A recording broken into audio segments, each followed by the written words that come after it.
Welcome to yes news. ముందుగా headlines. Vijayawada సెంట్రల్లో traffic సమస్యల పరిష్కారానికి సెకండ్ ఫ్లైఓవర్ అత్యవసరం. ఏపీ అసెంబ్లీలో ప్రభుత్వ విప్ బోండా ఉమామహేశ్వరరావు గళం. గత ప్రభుత్వంలో క్రైస్తవ సోదరులు చర్చి లేదా ఫెలోషిప్ సెంటర్ నిర్మించుకోవాలంటే ఎన్నో ఇబ్బందులు ఎదుర్కోవాల్సి వచ్చేదని ఆరోపించిన తెలుగుదేశం పార్టీ యువనేత బోండా సిద్ధార్థ దశాబ్ద కాలంగా డప్పు కళాకారులకు వివక్షకు గురి కాబడుతున్నారని ఆవేదన వ్యక్తం చేసిన కేవీపీఎస్ రాష్ట్ర కార్యదర్శి డప్పు కళాకారుల సంఘం గౌరవ అధ్యక్షులు ఆంధ్రా మాల్యాద్రి ఆంధ్రప్రదేశ్ రాష్ట్ర అభివృద్ధిలో సాగునీటి రంగానికి ఉన్న ప్రాధాన్యతను వివరిస్తూ శాసనసభలో ముఖ్యమంత్రి నారా చంద్రబాబు నాయుడు కీలక ప్రసంగం చేశారు. 2047 విజన్లో భాగంగా రాష్ట్రంలో నీటి భద్రత కల్పించడమే కూటమి ప్రభుత్వ ప్రధాన ధ్యేయమని ఆయన స్పష్టం చేశారు. నదుల అనుసంధానంపై విజన్ రాష్ట్రంలోని జల వనరులను అత్యంత విలువైన ఆస్తిగా భావిస్తున్నామని, గోదావరి నుంచి ఏటా 3000 టీఎంసీల నీరు వృధాగా సముద్రంలో కలుస్తోందని సీఎం ఆవేదన వ్యక్తం చేశారు.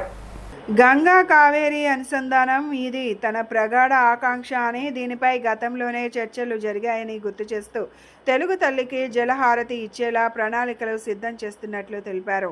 రాయలసీమను రతనాల సీమగా మార్చాం. గత ప్రభుత్వాల హయాంలో సాగునీటి రంగానికి జరిగిన అన్యాయాన్ని ఎండగడుతూనే టీడీపీ హయాంలో జరిగిన అభివృద్ధిని సీఎం వివరించారు. ఎన్టీఆర్ కృషి రాయలసీమకు తెలుగు గంగా, గాలేరు నగరి, హంద్రీ నీవా వంటి ప్రాజెక్టులు అందించింది. దివంగత ఎన్టీఆర్ అని కొనియాడారు. వెలుగొండ ప్రాజెక్టుపై స్పష్టత. మార్కాపురం, ఒంగోలు ప్రాంతాల రైతాంగానికి మేలు చేసే వెలుగొండ ప్రాజెక్టు మొదటి దశను ఈ ఏడాది జూలైలోనే పూర్తి చేస్తామని ముఖ్యమంత్రి హామీ ఇచ్చారు. కుప్పంలో కాలువల్లో నీళ్లు లేకపోయినా ట్యాంకర్లతో నీరు పోసి నాటకాలు ఆడారని ప్రతిపక్షంపై విమర్శలు గుప్పించారు. రాష్ట్రంలో ఉన్న ప్రధాన ప్రాజెక్టులన్నీ టీడీపీ లేదా కూటమి ప్రభుత్వ హయాంలో నిర్మించినవేనని, ధవళేశ్వరం బ్యారేజీ నిర్మించిన కాటన్ దొర సేవలను ఎప్పటికీ గుర్తుంచుకుంటామని సీఎం చంద్రబాబు తన ప్రసంగాన్ని ముగించారు. 2047 దిశ స్వర్ణాంధ్రప్రదేశ్ విజన్లో ఒక ప్రిన్సిపల్ వచ్చి 10 ప్రిన్సిపల్స్ పెట్టుకుంటే అందులో ఒక ప్రిన్సిపల్ వాటర్ సెక్యూరిటీ. వాటర్ అనేది చాలా ఎసెన్షియల్. ఇంతవరకు మనం చూసాం, దేశాల మధ్య యుద్ధాలు జరిగాయి, రాష్ట్రాల మధ్య విభేదాలు వచ్చాయి, జిల్లాల మధ్య కూడా గొడవలు వచ్చాయి. అదే మరిగా ఫైనల్గా మనం చూస్తే కాలువలో ఉండే రైతాంగం కూడా గొడవపడే పరిస్థితి వస్తుంది. ఇంకొక పక్క ఎక్కడైతే ఇండస్ట్రీ రావాలన్నా, తాగేదానికి సురక్షితమైన వాటర్ ఇవ్వాలన్నా మనం వాటర్ మీద శ్రద్ధ పెట్టాల్సిన అవసరం ఉంది. అందుకే అధ్యక్ష, ఈ ప్రభుత్వంలో ఒకసారి చూస్తే గోదావరి పుష్కరాలు ఫస్ట్ టైం నేను సమైక్య ఆంధ్రప్రదేశ్లో ముఖ్యమంత్రిగా ఉన్నప్పుడు గోదావరి పుష్కరాలు తీసుకొచ్చాను. దానికి కారణం ఏంటంటే అంతకుముందు జరిగేటి కానీ ప్రభుత్వం ముందుకొచ్చేయడం. దానికి కారణం మనం ప్రకృతిని ఆరాధిస్తాం, నీటిని పూజిస్తాం. ఎక్కడ చూసినా గంగమ్మ తల్లిని మనం పూజలు చేసే సంస్కృతి ఉండే దేశం ఇది. అందుకే నేను ఆ రోజు దేశం ఒకసారి అదృష్టం కూడా 2 పుష్కరాలు కండక్ట్ చేశాను. మళ్ళీ నెక్స్ట్ ఇయర్కి గోదావరి పుష్కరాలు కండక్ట్ చేసే పరిస్థితి వస్తున్న 3వసారి. ఆ నెక్స్ట్ ఇయర్ చూస్తే కృష్ణా పుష్కరాలు, అది కూడా 3వసారి కృష్ణా పుష్కరాలు కూడా ఈ ప్రభుత్వ ఆధ్వర్యం నిర్వహించే పరిస్థితికి వస్తుంది. ఒక విధంగా ఆలోచిస్తే ఇది ఒక అదృష్టం కూడా అని చెప్పి మీకు తెలియజేస్తున్నా. గురువారం ఆంధ్రప్రదేశ్ శాసనసభ సమావేశాల్లో విజయవాడ సెంట్రల్ నియోజకవర్గంలో రోజురోజుకు తీవ్రమవుతున్న ట్రాఫిక్ సమస్యలను ప్రభుత్వ దృష్టికి తీసుకొచ్చారు ప్రభుత్వ విప్ సెంట్రల్ నియోజకవర్గ శాసనసభ్యులు బోండా ఉమామహేశ్వరరావు. సింగినగర్ నుండి పాతపాడు, నున్న, గన్నవరం ప్రాంతాలకు వెళ్లే ప్రధాన రహదారిపై ప్రతిరోజు 1,00,000 మందికి పైగా వాహనదారులు రాకపోకలు సాగిస్తున్నారు అని, వాహనాల సంఖ్య గణనీయంగా పెరగడంతో గంటల తరబడి ట్రాఫిక్ నిలిచిపోతూ ప్రజలు తీవ్ర ఇబ్బందులు పడుతున్నారని సభలో వివరించారు. 1996 సంవత్సరంలో అప్పటి ముఖ్యమంత్రిగా ఉన్న నారా చంద్రబాబు నాయుడు గారి హయాంలో విజయవాడ సెంట్రల్ నియోజకవర్గంలో కీలకమైన రైల్వే ఓవర్ బ్రిడ్జ్ నిర్మించబడిందని గుర్తు చేశారు. అయితే ప్రస్తుతం అదే ప్రాంతంలో 2 లక్షల మందికి పైగా ప్రజలు నివసిస్తున్నారని, అభివృద్ధి మరియు పట్టణ విస్తరణతో ఈ రహదారి ప్రధాన కనెక్టివిటీ మార్గంగా మారిందని, పాతపాడు, గన్నవరం, నున్న ప్రాంతాలకు వెళ్లే వాహనాలు అన్నీ ఇదే మార్గాన్ని వినియోగించడం వల్ల ట్రాఫిక్ ఒత్తిడి మరింత పెరిగిందన్నారు. విజయవాడ నగర అభివృద్ధి దృష్ట్యా భవిష్యత్తు అవసరాలను దృష్టిలో ఉంచుకొని ప్రభుత్వం తక్షణమే చర్యలు తీసుకొని సెకండ్ ఫ్లైఓవర్ నిర్మాణానికి ఆమోదం తెలపాలని ప్రభుత్వాన్ని బలంగా కోరారు. ప్రజల ప్రయాణ సౌలభ్యం, నగర అభివృద్ధి, ట్రాఫిక్ సమస్యల శాశ్వత పరిష్కారం కోసం సెకండ్ ఫ్లైఓవర్ నిర్మాణమే సరైన దారి అని బోండా ఉమామహేశ్వరరావు స్పష్టం చేశారు. ప్రధానంగా 1996-97లో ఆనాటి ముఖ్యమంత్రిగా చంద్రబాబు నాయుడు గారు విజయవాడ సెంట్రల్ నియోజకవర్గానికి ఒక ఫ్లైఓవర్, ప్రధానంగా ROB అధ్యక్షది రైల్వే ఓవర్ బ్రిడ్జి, దాన్ని ఆయన హయాంలోనే కట్టారు అధ్యక్ష. అది ఇప్పుడు ఆ రోజు జనాభా అయితే 50,000 మంది ఉండేవారు అధ్యక్ష. ఇవాళ ఆ ప్రాంతంలో 2 లక్షల మంది వరకు నివసిస్తున్నారు అధ్యక్ష. దానికి ప్రధానంగా నున్న, పాతపాడు, గన్నవరం వెళ్ళేదానికి కూడా అది ఒక మెయిన్ రోడ్డు అయిపోయింది అధ్యక్ష. దానికి సెకండ్ ఫ్లైఓవర్ ఒకటి మేము అడుగుతున్నాం అధ్యక్ష. రైల్వే వాళ్ళకి ప్రపోజల్ పంపిస్తే వాళ్ళు 50% కాస్ట్ కనుక స్టేట్ గవర్నమెంట్ పెట్టుకుంటే మేము వేస్తామని చెప్పి వాళ్ళు కూడా చెప్పి ఉన్నారు అధ్యక్ష. ప్రభుత్వాన్ని దాని మీద దృష్టి పెట్టి సెకండ్ ఫ్లైఓవర్ సింగనగర్కి వేయమని కోరుతున్నాం అధ్యక్ష. గత ప్రభుత్వంలో క్రైస్తవ సోదరులు చర్చి లేదా ఫెలోషిప్ సెంటర్ నిర్మించుకోవాలంటే ఎన్నో ఇబ్బందులు ఎదుర్కోవాల్సి వచ్చేదని తెలుగుదేశం పార్టీ యువనేత బోండా సిద్ధార్థ ఆరోపించారు. సెంట్రల్ నియోజకవర్గంలో బోండా ఉమామహేశ్వరరావు ఎమ్మెల్యేగా బాధ్యతలు స్వీకరించిన తర్వాత కుల మతాలకు అతీతంగా పనిచేస్తున్నారని కొనియాడారు. సెంట్రల్ నియోజకవర్గంలో దాదాపు 30కు పైగా కొత్త చర్చీలు నిర్మించడమే కాకుండా ఇంకా ఎన్నో స్థలాలు కేటాయింపులు, ఫెలోషిప్ సెంటర్ల ఏర్పాట్లకు ఎమ్మెల్యే చేసిన కృషి ఎనలేనిది అని అన్నారు. సెంట్రల్ నియోజకవర్గంలోని 60వ డివిజన్ బాంబే కాలనీ ఈ బ్లాక్ నందు LDA చర్చ్ నూతన ప్రార్థనా మందిర ప్రారంభోత్సవం ఘనంగా జరిగింది. ఈ కార్యక్రమానికి ముఖ్య అతిథిగా తెలుగుదేశం పార్టీ యువనేత బోండా సిద్ధార్థ విచ్చేసి నూతన ప్రార్థనా మందిరాన్ని ప్రారంభించారు. ఈ సందర్భంగా బోండా సిద్ధార్థ మాట్లాడుతూ సెంట్రల్ నియోజకవర్గంలో క్రైస్తవ సోదరులు చర్చి లేదా ఫెలోషిప్ సెంటర్ నిర్మించుకోవాలంటే గతంలో ఎన్నో ఇబ్బందులు ఎదుర్కోవాల్సి వచ్చేదని అన్నారు. కార్పొరేషన్ అనుమతులు, పోలీస్ పర్మిషన్లు, అధికారుల ఆటంకాలు వంటి సమస్యలు తరచుగా ఎదురయ్యేవని, ముఖ్యంగా క్రిస్మస్ వంటి పర్వదినాల సమయంలో రోడ్డుపై ప్రార్థనలు నిర్వహించుకునేందుకు కూడా అనేక అడ్డంకులు ఉండేవని గుర్తు చేశారు. అయితే 2014లో ఎమ్మెల్యేగా బాధ్యతలు స్వీకరించిన తర్వాత బోండా ఉమామహేశ్వరరావు కుల మతాలకు అతీతంగా మైనార్టీలకు అండగా నిలవాలనే సంకల్పంతో ముందుకు వచ్చారని, ఆ దిశగా క్రైస్తవ సోదరులకు ప్రార్థనా మందిరాల నిర్మాణంలో పూర్తి సహకారం అందించారని చెప్పారు. సెంట్రల్ నియోజకవర్గంలో ఎమ్మెల్యే బోండా ఉమామహేశ్వరరావు దాదాపు 30కు పైగా కొత్త చర్చిలు నిర్మించబడగా ఇంకా కొన్ని స్థలాల కేటాయింపులు, ఫెలోషిప్ సెంటర్ల ఏర్పాట్లు జరిగాయని చెప్పారు. ఈరోజు LDA చర్చ్ గోపిశెట్టి రత్నబాబు గారి ఆధ్వర్యంలో మా సెంట్రల్ నియోజకవర్గ క్రిస్టియన్ సెల్ అధ్యక్షులు, అదేవిధంగా జనరల్ సెక్రటరీ పవన్ గారు, వీళ్ళందరి ఆధ్వర్యంలో ఎంతో ఘనంగా ఇక్కడ ఒక కట్టుకోవాలన్నా, ప్రభుత్వం తరపు నుంచి ఒక స్థలం మనం ఒక చర్చ్ కోసమో ఒక ఫెలోషిప్ సెంటర్ కోసమో మనం కేటాయించుకోవాలన్నా చాలా కష్టాలు పడాల్సిన పరిస్థితి. ఎన్నో ఇబ్బందులు కార్పొరేషన్ నుంచి కానీ, అధికారుల నుంచి కానీ, లేకపోతే క్రిస్మస్ సమయంలో ఏదైనా ప్రేయర్ మనం రోడ్డు మీద పెట్టుకోవాలంటే పోలీస్ పర్మిషన్లు అని చెప్పి ఇలా ఎన్నో రకాలైనటువంటి ఇబ్బందులు మనం గత 5 ఏళ్లలో చూసాం.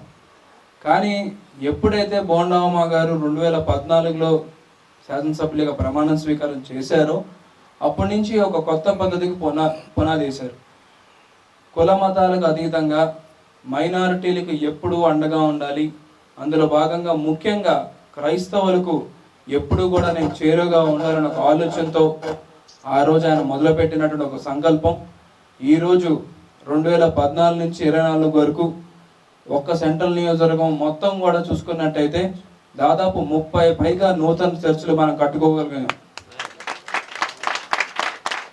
ఒక 15 పైగా కొత్త చర్చిలకి స్థలాలు కేటాయించుకోవడం కానీ, ఫెలోషిప్ సెంటర్ పెట్టుకుంటాం, మేము ఒక ఫ్లోర్ వేసుకుంటాం అంటే మున్సిపల్ అధికారులకు ఒక మాట చెప్పి మీరు ముందుకెళ్ళండి ధైర్యంగా, మీకు తోడుగా అండగా నేను ఉంటానని చెప్పి ఆయన చెప్పిన మాట కానీ, ఈ సెంట్రల్ నియోజకవర్గం వ్యాప్తిలో ఇప్పటి వరకు ఈ చరిత్రలో ఎవ్వరూ చేయనటువంటి పని ఆయన చేసి చూపించినటువంటి నేత బోండా ఉమా గారిని ఈ సందర్భం మీ అందరికీ గుర్తు చేస్తా ఉన్నా.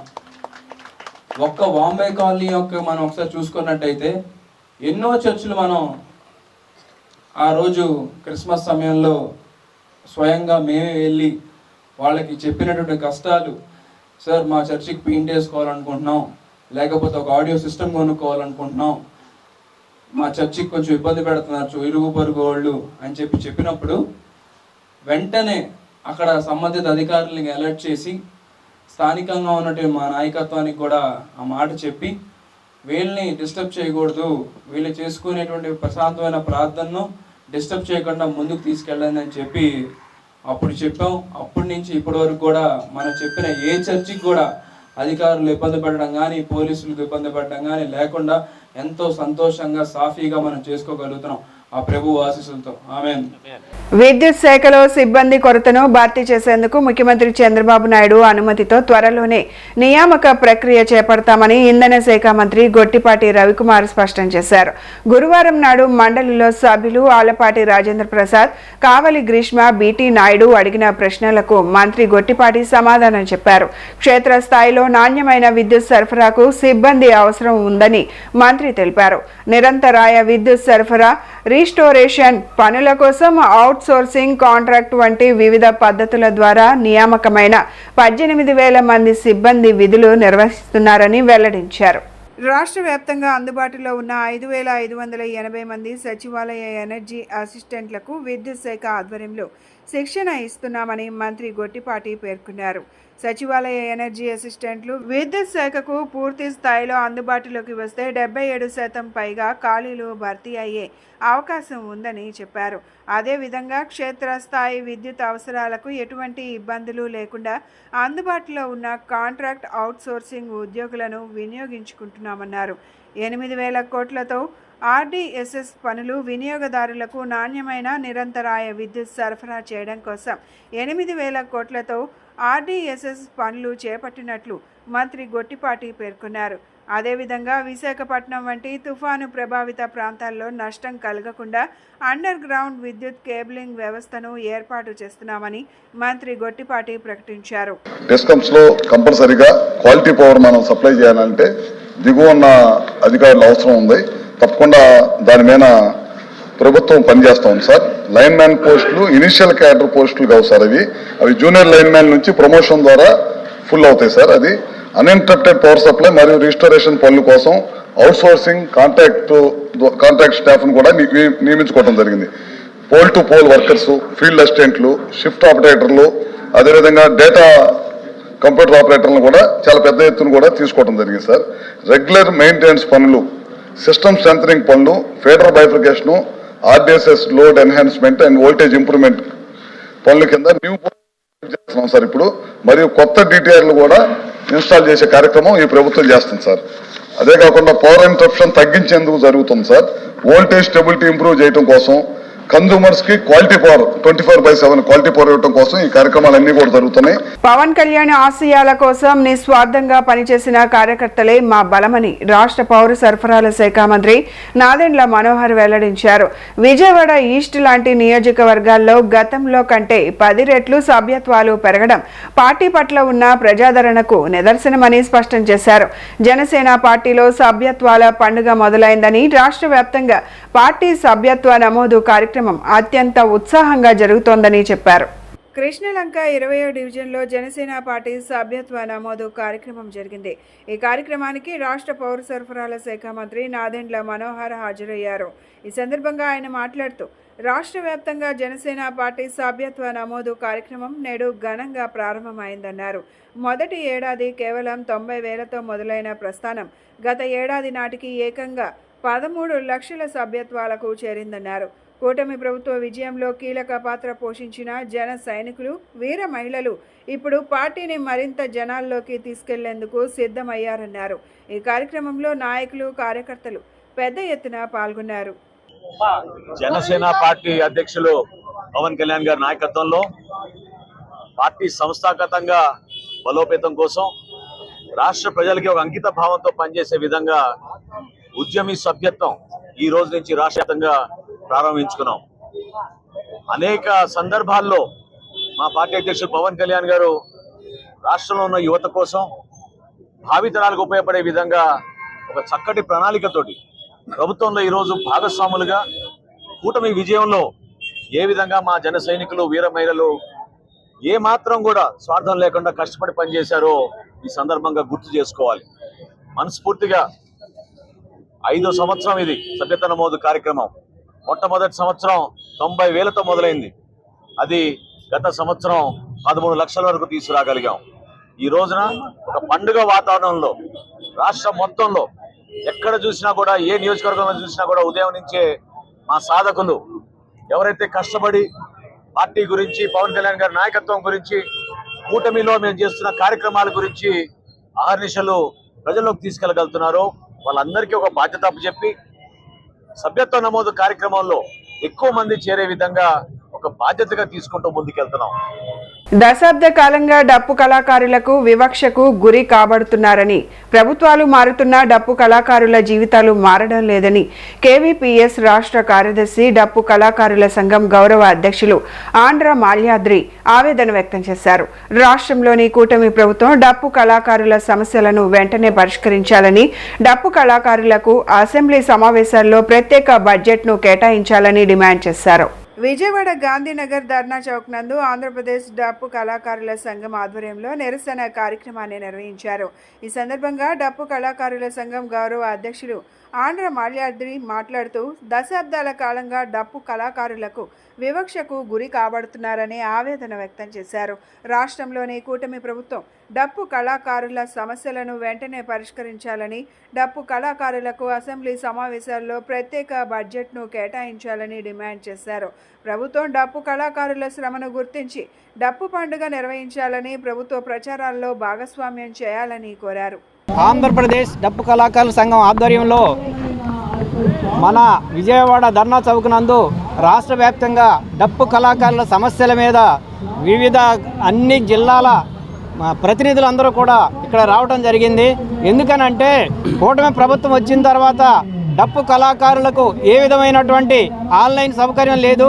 డప్పు కళాకారులకి 4,000 నుంచి 7,000 రూపాయలు పెన్షన్ పెంచాలని, అదేవిధంగా వయసు కూడా 40 సంవత్సరాలకు తగ్గించాలని, అదేవిధంగా డప్పు కళాకారులకు పిల్లలు చదువుకుంటున్నారు, వారికి కూడా రిజర్వేషన్లు కల్పించాలని, ఇళ్ల స్థలాలు కూడా ఇవ్వాలని చెప్పి తదితర డిమాండ్లతో ఈరోజు మన ధర్నా చౌక్ నందు ముఖ్యమంత్రి గారికి తెలియపరచడం కోసం ఇక్కడికి వచ్చాము. కూటమి ప్రభుత్వం తక్షణమే ఎస్టీ వర్గీకరణ చేయాలని, ప్రత్యేక కార్పొరేషన్ను ఏర్పాటు చేయాలని యానాదుల సంక్షేమ సంఘం వ్యవస్థాపక అధ్యక్షులు, యానాది రిజర్వేషన్ పోరాట సమితి రాష్ట్ర అధ్యక్షులు కల్లూరి పెంచలయ్య డిమాండ్ చేశారు. కూటమి ప్రభుత్వం నేడు అసెంబ్లీ సమావేశాల్లో తమ డిమాండ్ల పరిష్కారానికి ఆలోచన చేయాలని, లేని పక్షంలో యానాది రిజర్వేషన్ పోరాట సమితి కార్యవర్గ సమావేశం నిర్వహించి తదుపరి ప్రణాళికను ప్రకటిస్తామని స్పష్టం చేశారు. కూటమి ప్రభుత్వం తక్షణమే ఎస్టీ వర్గీకరణ చేయాలని, ప్రత్యేక కార్పొరేషన్ను ఏర్పాటు చేయాలని డిమాండ్ చేస్తూ యానాది రిజర్వేషన్ పోరాట సమితి ఆధ్వర్యంలో విజయవాడ గాంధీనగర్ ధర్నా చౌక్లో అర్ధనగ్న ప్రదర్శనతో వినూత్న నిరసన కార్యక్రమం నిర్వహించడం జరిగింది. ఈ సందర్భంగా యానాదుల సంక్షేమ సంఘం వ్యవస్థాపక అధ్యక్షులు, యానాది రిజర్వేషన్ పోరాట సమితి రాష్ట్ర అధ్యక్షులు కల్లూరి పెంచలయ్య మాట్లాడుతూ ఎస్టీ వర్గీకరణ చేయాలని, ప్రత్యేక కార్పొరేషన్ను ఏర్పాటు చేయాలని కూటమి ప్రభుత్వాన్ని డిమాండ్ చేస్తున్నామన్నారు. అధికారంలోకి వస్తే ప్రత్యేక కార్పొరేషన్ను ఏర్పాటు చేస్తామన్న ప్రస్తుత మంత్రి నారా లోకేష్ అలాగే ఎన్నికల మేనిఫెస్టోలో తమ డిమాండ్లను నెరవేరుస్తామని హామీ ఇచ్చిన కూటమి ప్రభుత్వం తమ డిమాండ్లను వెంటనే నెరవేర్చాలని డిమాండ్ చేశారు. నేడు అసెంబ్లీ సమావేశాల్లో తమ గురించి ప్రస్తావన రాకపోతే యానాది రిజర్వేషన్ పోరాట సమితి ఆధ్వర్యంలో కార్యవర్గ సమావేశం నిర్వహించి తదుపరి ప్రణాళికలను వెల్లడిస్తామని చెప్పారు. ఏదైతే యానాదులకు ప్రత్యేక కార్పొరేషన్ ఇవ్వడంతో పాటు ఎస్టీ వర్గీకరణ చేయాలి అనేటువంటి డిమాండ్తో గత 4 రోజులుగా ఏదైతే విజయవాడలోనే ధర్నా చౌక్లో వివిధ రూపాల్లో నిరసన తెలియజేస్తూ ఉన్నాం. అందులో భాగంగా ఈరోజు అర్ధనగ్న ప్రదర్శన నిర్వహించడమైనది. ఈ సందర్భంగా మేము కూటమి ప్రభుత్వాన్ని ఒకటే డిమాండ్ చేస్తూ ఉన్నాం. అయ్యా లోకేష్ గారు, మీరు ఎన్నికలకు ముందు యానాదులకు ప్రత్యేక కార్పొరేషన్ ఇస్తామని చెప్పిన హామీ ఏమైంది? ఆ హామీ మేరకు వెంటనే ప్రత్యేక కార్పొరేషన్ ఇవ్వాలి. ఆ మేరకు ఇప్పుడు ప్రస్తుతం జరుగుతున్నటువంటి అసెంబ్లీ సమావేశాల్లో ప్రకటన చేయాలని చెప్పి మేము డిమాండ్ చేస్తూ ఉన్నాం. అలాగే ఎస్టీ వర్గీకరణ ఏదైతే ఈ రాష్ట్రంలో 30 లక్షల పైచులకు గిరిజనులు ఉన్నారు. అందులో 34 గిరిజన తెగలు ఉన్నాయి. అందులో అత్యధిక జనాభా కలిగినటువంటి తెగ యానాదులు. అభివృద్ధిలో వెనకున్నటువంటి తెగ యానాదులు. మేము ఒకటే తెలియజేస్తూ ఉన్నాం. ప్రగతిశీల ప్రజాస్వామ్య విద్యార్థి సంఘం జాతీయ ప్రథమ మహాసభలను ఆంధ్రప్రదేశ్ రాష్ట్రంలోని విజయవాడ నగరంలో మార్చి 3, 4 తేదీల్లో నిర్వహించుకుంటున్నట్లు పీడీఎస్యు జాతీయ కన్వీనర్ ఎం రామకృష్ణ తెలిపారు. ఈ జాతీయ మహాసభల విజయవంతానికై వేలాదిగా విద్యార్థులు, కార్మిక, కర్షక మేధావులు తరలి రావాలని, జయప్రదం చేయాలని ఆయన పిలుపునిచ్చారు. విజయవాడ గాంధీనగర్ ప్రెస్ క్లబ్ నందు ప్రగతిశీల ప్రజాస్వామ్య విద్యార్థి సంఘం జాతీయ ప్రథమ మహాసభల పోస్టర్ ఆవిష్కరణ కార్యక్రమం జరిగింది. ఈ సందర్భంగా పీడీఎస్యు జాతీయ కన్వీనర్ ఎం రామకృష్ణ మాట్లాడుతూ, ప్రగతిశీల ప్రజాస్వామ్య విద్యార్థి సంఘం జాతీయ ప్రథమ మహాసభలు సింగనగర్లోని గుజ్జల సరళాదేవి కళ్యాణ మండపం నందు మార్చి 3, 4 తేదీల్లో జరుగుతాయని చెప్పారు. దేశంలో 3వసారి మోడీ నాయకత్వంలో ఎన్డీఏ మిత్రపక్షాల మద్దతుతో అధికారంలోకి వచ్చినటువంటి కేంద్ర ప్రభుత్వం బీజేపీ అధికారంలో లేని రాష్ట్రాల హక్కులను కాలరాస్తూ సమైక్య స్ఫూర్తిని దెబ్బతీసే విధంగా వివక్ష ప్రదర్శిస్తుందన్నారు. విశ్వవిద్యాలయాల్లో, విద్యా సంస్థల్లో విద్యార్థుల మధ్య కుల, మత, ప్రాంతీయ భేదాలు సృష్టించే విధంగా జాతీయ విద్యా విధానం 2020 పేరుతో సిలబస్ రూపకల్పన చేసి చారిత్రక విషయాలను వక్రీకరించి హిందూ ముస్లింల మధ్య జరిగిన చరిత్రగా చూపించే ప్రయత్నం చేస్తుందని, పాఠ్యాంశాల్లో అశాస్త్రీయమైన మూఢనమ్మకాలు పెంచేటువంటి అంశాలను పొందుపరుస్తున్నారని అన్నారు. జ్యోతిష్య శాస్త్రం, కర్మకాండల కోర్సులను ప్రవేశపెడుతున్నారన్నారు. ఈ కోర్సులను చదివిన విద్యార్థుల ద్వారా ఏ రకమైన భావిజ్ఞాన భారతాన్ని నిర్మిస్తారో మనం ఆలోచించాల్సిన అవసరం ఉందని, ఈ మహాసభల్లో అనేక మంది వక్తలు పాల్గొని పలు అంశాలపై ప్రసంగిస్తారని తెలిపారు. జాతీయ మహాసభల విజయవంతానికై వేలాదిగా విద్యార్థులు, కార్మిక, కర్షక మేధావులు తరలి జయప్రదం చేయాలని ఆయన పిలుపునిచ్చారు. ప్రగతిశీల ప్రజాస్వామ్య విద్యార్థి సంఘం పీడీఎస్యు జాతీయ మహాసభలు మార్చి 3, 4 తారీఖుల్లో సింగనగర్ గుజ్జల సరళాదేవి హాల్లో జరగబోతున్నాయి. ఈ మహాసభలకు సంబంధించి దాదాపుగా దేశవ్యాప్తంగా ఉన్నటువంటి విద్యార్థి ప్రతినిధులు పాల్గొనబోతున్నారు. మరొక వైపు ఈ దేశంలో ఉన్నటువంటి విద్యారంగానికి సంబంధించినటువంటి ఒక ప్రణాళికను నిర్దిష్టంగా కేంద్ర ప్రభుత్వం ప్రకటిస్తూ న్యూ ఎడ్యుకేషన్ పాలసీ 2020ని ప్రకటించింది. దాంట్లో జీడిపిలో 6% నిధులు కేటాయిస్తామని చెప్పేసి ప్రకటించిన మోడీ ప్రభుత్వం వచ్చిన దగ్గర నుంచి దాదాపుగా 12 సంవత్సరాల కాలంలో విద్యారంగానికి 6% నిధులు అనేవి కేటాయించలేదు. 3-4% నిధులు మాత్రమే కేటాయిస్తూ వస్తామంది. మరొకవైపు లక్ష్యం 2030 నాటికి దాదాపుగా సంపూర్ణ అక్షరాస్యత, 2035 నాటికి ఉన్నత విద్యలో 50% ఎన్రోల్మెంట్ సాధించామనేటువంటి లక్ష్యం ప్రకటించింది. మరొకవైపు సంపూర్ణ అక్షరాస్యత సాధించాలని అంటే పాఠశాల సంఖ్య పెంచాలి. కానీ దానికి భిన్నంగా దేశవ్యాప్తంగా 90,000 పాఠశాలని మూసివేశారు.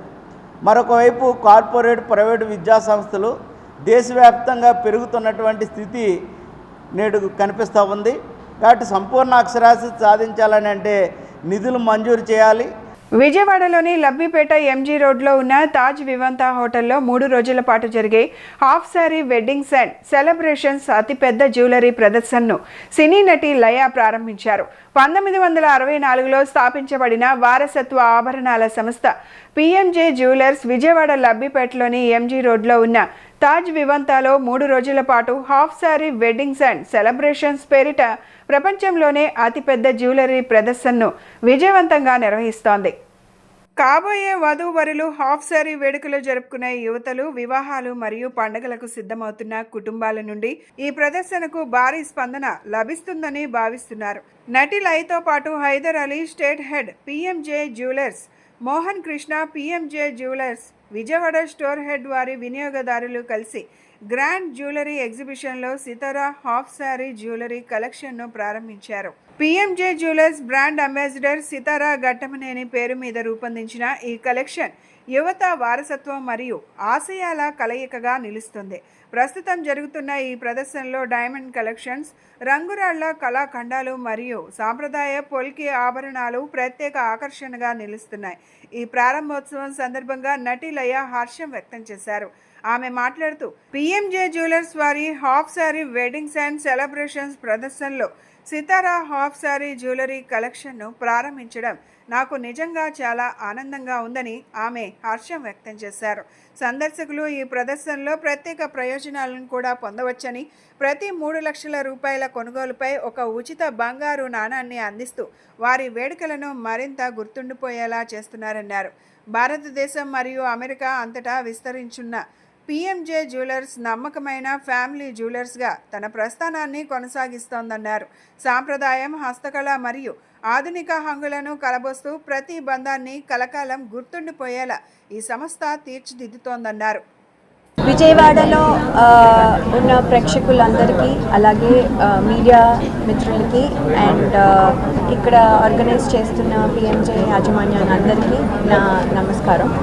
యాక్చువల్లీ ఇవాళ ఇక్కడికి రావడం ఏంటంటే స్పెషల్ ఒకేషన్. నేను ఇక్కడే విజయవాడలో పుట్టి పెరిగాను.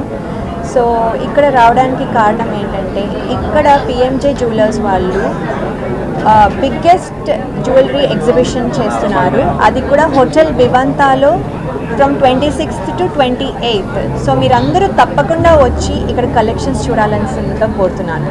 ఈరోజు మన తాజ్ వివాంతాలో 26 నుంచి అండ్ 28 వరకు half sari and dhoti and bridal exhibition జరుగుతుంది.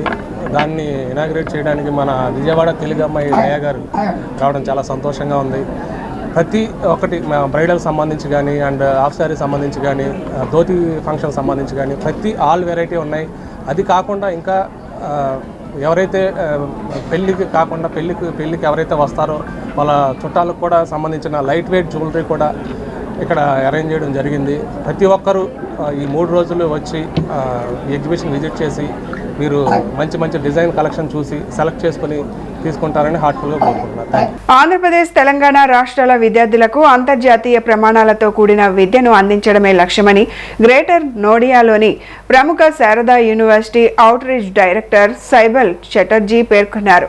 తమ యూనివర్సిటీలో చదివే విద్యార్థులు అత్యుత్తమ జాబ్ ప్లేస్మెంట్ సాధిస్తున్నారని, గరిష్టంగా 1.7 కోట్ల రూపాయల వార్షిక ప్యాకేజీ అందుకోవడం తమకెంతో సంతోషంగా ఉందని ఈ సందర్భంగా ఆయన వెల్లడించారు.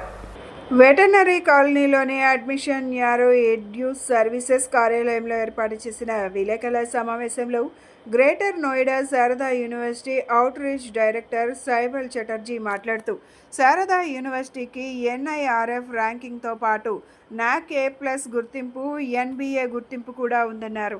ప్రస్తుతం ఈ యూనివర్సిటీలో 95 దేశాలకు చెందిన విద్యార్థులతో పాటు భారతదేశంలోని 29 రాష్ట్రాల విద్యార్థులు విద్యను అభ్యసిస్తున్నారని తెలిపారు.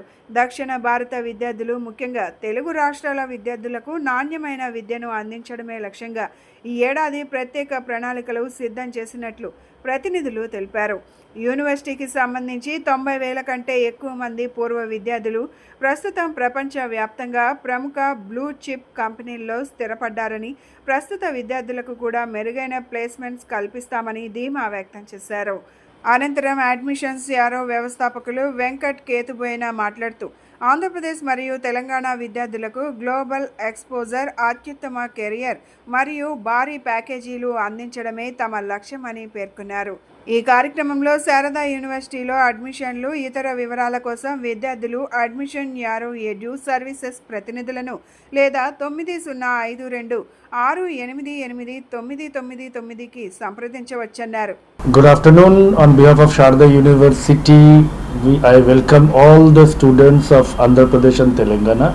And as we have got a partner over here who facilitated the admission on behalf of Sharda University, Admission Arrow, who has got an office in Vijayawada, we joined hands together just to give the proper education facility to the students of Andhra Pradesh and Telangana. And as Sharda is a renowned university, we have got a NIRF ranking, we have got NAC A+ ranking, we have got NBA ranking also, and students from 95 countries studying in Sharda University, as well as in India we have got students from 29 states. Andhra Pradesh Telangana రెండు రాష్ట్రాల్లోనూ ఉన్న తెలుగు విద్యార్థులకి ఎక్స్క్లూజివ్గా వాళ్ళకి అంటే మంచి career కావాలన్నా, highest packages రావాలన్నా, గ్లోబల్ ఎక్స్పోజర్ రావాలన్నా, అంటే డిఫరెంట్ కంట్రీస్ నుంచి వేరే స్టేట్స్ నుంచి ఉన్న స్టూడెంట్స్ ఇంటరాక్ట్ అవ్వాలన్నా, అన్నిటికీ మించి మనం బయట వింటూ ఉంటాం 1 కోటి రూపాయలు 2 కోట్లు హైయెస్ట్ ప్యాకేజ్ వచ్చిందని. అలాంటి ప్యాకేజెస్ వచ్చే కంపెనీస్ వచ్చే university Sharada university Noida campus. Sharada university Noida campus year 1.7 crores highest package వచ్చింది. యాక్చువల్గా మన స్టూడెంట్స్కి చాలా టాలెంట్ ఉంటుంది, తెలుగు స్టూడెంట్స్కి. ఈ టాలెంట్కి తగ్గ ప్లాట్ఫామ్ ఇవ్వడానికి ఒక రైట్ యూనివర్సిటీ కావాలి. ఆ రైట్ యూనివర్సిటీ ఎలా ఉండాలంటే సేఫ్గా ఉండాలి, సెక్యూర్డ్గా ఉండాలి. ఎట్ ది సేమ్ టైం ఇక్కడ పేరెంట్స్ స్టూడెంట్స్ని పంపించిన తర్వాత వాళ్ళు చాలా రిలాక్స్డ్గా హ్యాపీగా ఉండాలి అని అంటే ఒక best secured platform Sharada university Noida campus. దాదాపు ఇది 100 acresలో ఉంటుంది. NAC A+ అక్రిడేషన్ ఉంది, అన్నీ ఉండి ఇండియాలోనే 43% గర్ల్స్ ఉన్న ఒకే ఒక యూనివర్సిటీ శారదా యూనివర్సిటీ నోయిడా. మేము లాస్ట్ 2 years నుంచి వీళ్ళతో కలిసి వర్క్ చేస్తున్నాం. నోయిడాలో ఉన్న ప్లేస్మెంట్స్ అవ్వచ్చు, లేటెస్ట్ ల్యాబ్స్, ఆర్టిఫిషియల్ ఇంటెలిజెన్స్కి సంబంధించి సూపర్ కంప్యూటర్ అవ్వచ్చు, అలాగే ఫ్యాకల్టీకి వచ్చేటప్పటికి డాక్టరేట్ తో పాటు పద్మశ్రీ అవార్డీ ఫ్యాకల్టీ ఉన్నారు. ఇంక ఇన్ఫ్రాస్ట్రక్చర్ మీరు IITs NITsలో ఎలా ఉంటుందో దానికి ధీటుగా ఉండే ఇన్ఫ్రాస్ట్రక్చర్ అంతా కూడా శారదా యూనివర్సిటీలో ఉంటుంది. ఆంధ్రప్రదేశ్ ప్రభుత్వం science city of Andhra Pradesh science సమగ్ర మహోత్సవ్ 2K26 పేరుతో నేషనల్ సైన్స్ డే కార్యక్రమాన్ని ఫిబ్రవరి 27న గాంధీనగర్లోని చిట్టూరి హై స్కూల్లో నిర్వహించనున్నట్లు చిట్టూరి స్కూల్ ప్రిన్సిపల్ హారిక తెలిపారు. రాష్ట్ర ప్రభుత్వ మంత్రులు, IAS అధికారులు science city of Andhra Pradesh science సమగ్ర మహోత్సవ్ 2K26కు హాజరవుతారని, రాష్ట్ర వ్యాప్తంగా ఎంపిక చేసిన పాఠశాలల నుంచి విద్యార్థులు కూడా సైన్స్ ప్రయోగాలు ప్రదర్శిస్తారని చెప్పారు. ఆంధ్రప్రదేశ్ ప్రభుత్వం science city of Andhra Pradesh science సమగ్ర మహోత్సవ్ 2K26 పేరుతో నేషనల్ సైన్స్ డే కార్యక్రమాలను వివరిస్తూ గాంధీనగర్లోని చిట్టూరి హై స్కూల్లో మీడియా సమావేశం నిర్వహించారు. ఈ సమావేశంలో Chitturi high school principal Harika పాల్గొని మాట్లాడుతూ ఆంధ్రప్రదేశ్ ప్రభుత్వం science city of Andhra Pradesh science సమగ్ర మహోత్సవ్ 2K26 పేరుతో నేషనల్ సైన్స్ డే కార్యక్రమాలను ఫిబ్రవరి 27న గాంధీనగర్లోని చిట్టూరి హై స్కూల్లో నిర్వహించనున్నట్లు తెలిపారు. రాష్ట్ర ప్రభుత్వ మంత్రులు, IAS అధికారులు science city of Andhra Pradesh science సమగ్ర మహోత్సవ్ 2K26కు హాజరవుతారని, రాష్ట్ర వ్యాప్తంగా ఎంపిక చేసిన పాఠశాలల నుంచి విద్యార్థులు కూడా సైన్స్ ప్రయోగాలు ప్రదర్శిస్తారని చెప్పారు. విద్యార్థుల ప్రతిభా నైపుణ్యాలను వెలికి తీసే విధంగా ఈ కార్యక్రమాలు ఉండబోతున్నాయని తెలియజేశారు. దాదాపు 30 స్కూల్స్ నుండి విద్యార్థులు ఈ సైన్స్ సమగ్ర మహోత్సవ్ 2K26లో పాల్గొననున్నారని చెప్పారు. ఈ సమావేశంలో school treasurer Prasad, secretary and correspondent Sujatha తదితరులు పాల్గొన్నారు. మనకి ఫిబ్రవరి 28 సైన్స్ డే అని అందరికీ తెలుసు. సర్ సివి రామన్ జన్మదినాన్ని సెలబ్రేట్ చేయడం కోసం Chitturi high school with government of India associated science city of Andhra Pradesh వారితో కలిపి రేపు సైన్స్ డే సెలబ్రేషన్స్ అనేది స్కూల్లో నిర్వహిస్తున్నాము. దీనికి అన్ని రకాల పాఠశాలల నుంచి ఒక 30 ప్రాజెక్ట్స్ని సెలెక్ట్ చేశారు. లర్న్ త్రూ ఫన్ అన్న కాన్సెప్ట్స్ మీద సైన్స్ యొక్క ఎక్స్పెరిమెంట్స్ అన్నిటినీ అందరు పిల్లలు రేపు ప్రొజెక్ట్ చేయబోతున్నారు. ఒక్కొక్క ప్రాజెక్ట్కి ముగ్గురు పిల్లలు వస్తున్నారు వివిధ రకాల స్కూల్స్ నుంచి. వాళ్ళందరికీ చిట్టూరి హై స్కూల్ వెన్యూగా యాక్ట్ చేసినందుకు చాలా సంతోషకరంగా ఉంది. సో దీనికి మనకి సైన్స్ సిటీ ఆఫ్ ఆంధ్రప్రదేశ్ వారు సహకరిస్తున్నారు. సర్ BC జనార్దన్ రెడ్డి గారు, minister of infrastructure and investment, దీనికి చీఫ్ గెస్ట్గా వస్తున్నారు. అలాగే జాయింట్ కలెక్టర్ ఇలకియా గారు and special guest Shri Kesineni Sivanath గారు, బోండా ఉమామహేశ్వర్ గారు అండ్ స్పెషల్ ఇన్వైటీ కింద కృష్ణబాబు గారు, chief secretary to government, department of infrastructure and investment investment మనకి రాబోతున్నారు. దానికి పేరెంట్స్ అందరూ కూడా వచ్చి అండ్ మీడియా ప్రతినిధులందరూ కూడా వచ్చి ఈ కార్యక్రమాన్ని దిగ్విజయంగా పూర్తి చేయడానికి మీ యొక్క సహకారాన్ని అందించవలసిందిగా కోరుతున్నాము. బులెటిన్ ముగించే ముందు హెడ్లైన్స్ మరొకసారి. విజయవాడ సెంట్రల్లో ట్రాఫిక్ సమస్యల పరిష్కారానికి సెకండ్ ఫ్లైఓవర్ అత్యవసరం. ఏపీ అసెంబ్లీలో ప్రభుత్వ విప్ బోండా ఉమామహేశ్వరరావు గళం. గత ప్రభుత్వంలో క్రైస్తవ సోదరులు చర్చ్ లేదా ఫెలోషిప్ సెంటర్ నిర్మించుకోవాలంటే ఎన్నో ఇబ్బందులు ఎదుర్కోవాల్సి వచ్చేదని ఆరోపించిన తెలుగుదేశం పార్టీ యువనేత బోండా సిద్ధార్థ దశాబ్ద కాలంగా డప్పు కళాకారులకు వివక్షకు గురి కాబడుతున్నారని ఆవేదన వ్యక్తం చేసిన కేవీపీఎస్ రాష్ట్ర కార్యదర్శి డప్పు కళాకారుల సంఘం గౌరవ అధ్యక్షులు ఆండ్రా మాల్యాద్రి. ఇవి ఈనాటి bulletin updates. Keep watching yes news.